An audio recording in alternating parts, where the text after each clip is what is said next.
আসসালামু আলাইকুম। দেখেন আয়ন বাবা আজকে কিছু গাছ নিয়ে আসছে। এটা হচ্ছে জবা ফুল গাছ।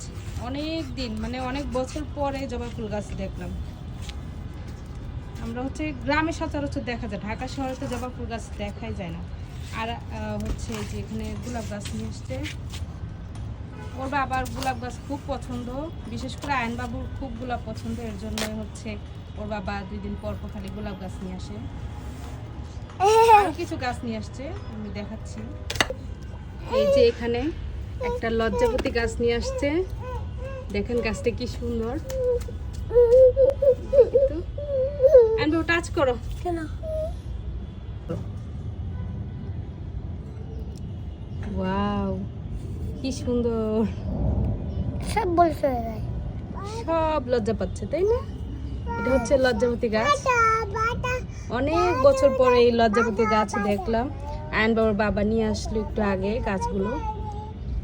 আয়ন বাবা আমাকে গিয়ে বলতেছে, আম্মু তুমি গাছটার মধ্যে টাচ করো, দেখবে গাছটা লজ্জা পায়। তুমি সব গাছের মধ্যে লজ্জা দিয়ে দিচ্ছ। হ্যাঁ, সব বলে চলে যায়।